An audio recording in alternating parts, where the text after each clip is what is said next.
the Compassionate Geek podcast with Don Crawley. Now, here's Don. I've talked before about my model railroading hobby. In case you're interested in such things, I run O-Gauge. I had an electrical question and I couldn't find an answer online, so I decided to visit an area train store to see if I could get my question answered.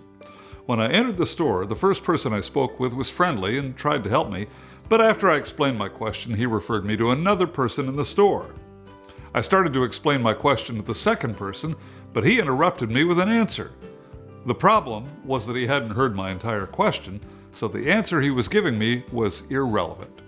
I stopped him so I could give him more details about my question. Again, he interrupted me before I was finished, and again gave me another answer that was irrelevant to my question. Again, I stopped him and gave him more information about my question. This time he said I needed to talk with one of their technicians because he didn't know the answer. I know this particular technician, and I really like him. He and I have had several great conversations about trains. He's knowledgeable and friendly, and as I started to explain my question, he also interrupted me before I was finished and jumped in with an answer that was irrelevant to my question. As before, this happened several times before I was finally able to fully explain my question and get a relevant and a very helpful answer.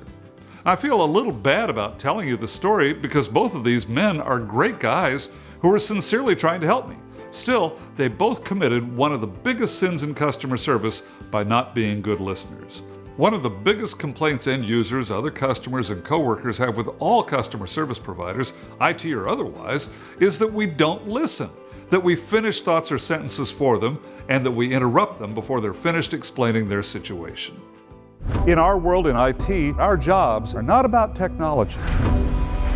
Our jobs are about helping our end users do their jobs more productively, creatively, and efficiently, and if it doesn't solve a human problem, then what's the point?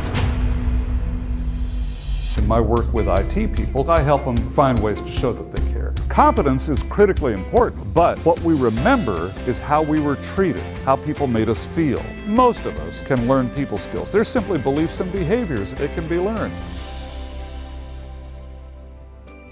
Sure, I know you've heard many of the same problems over and over 1,000 times. Me too. But it's the first time your customer has dealt with their problem. In the same way that you would want someone to listen to you carefully without interrupting, you owe it to your customer to listen carefully without interrupting or jumping to conclusions. It's not only good customer service, it's also simply good manners. I'm Don Crawley. What do you think?